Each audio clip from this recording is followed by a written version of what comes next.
रशियाचे राष्ट्रपती Vladimir Putin यांनी भारताची आर्थिक प्रगती आणि पंतप्रधान नरेंद्र मोदी यांच्या नेतृत्वाची जाहीर प्रशंसा केली आहे।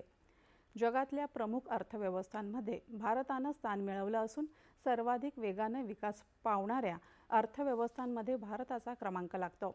रशिया भारताला आपला विश्वासू साथीदार मानतो असं पुतिन यांनी म्हटलं आहे। भारताला मिळालेलं हे यश पंतप्रधान मोदी यांच्या कुशल नेतृत्वाचा आणि त्या अंतर्गत सरकारनं घेतलेल्या परिश्रमांचा तसंच भारतीय जनतेनं केलेल्या प्रयत्नांचा परिपाक आहे असं पुतिन यांनी म्हटलं आहे। भारत रशिया सामरिक संबंध खोलवर रुजलेले असून द्विपक्षीय व्यापार, गुंतवणूक आणि ऊर्जा सहयोग यांवरही पुतिन यांनी भर दिला। भारतीयांची असामान्य प्रतिभा आणि त्यांचे परिश्रम देशाला नव्या उंचीवर घेऊन जात आहेत असा अभिप्रायही पुतिन यांनी दिला आहे।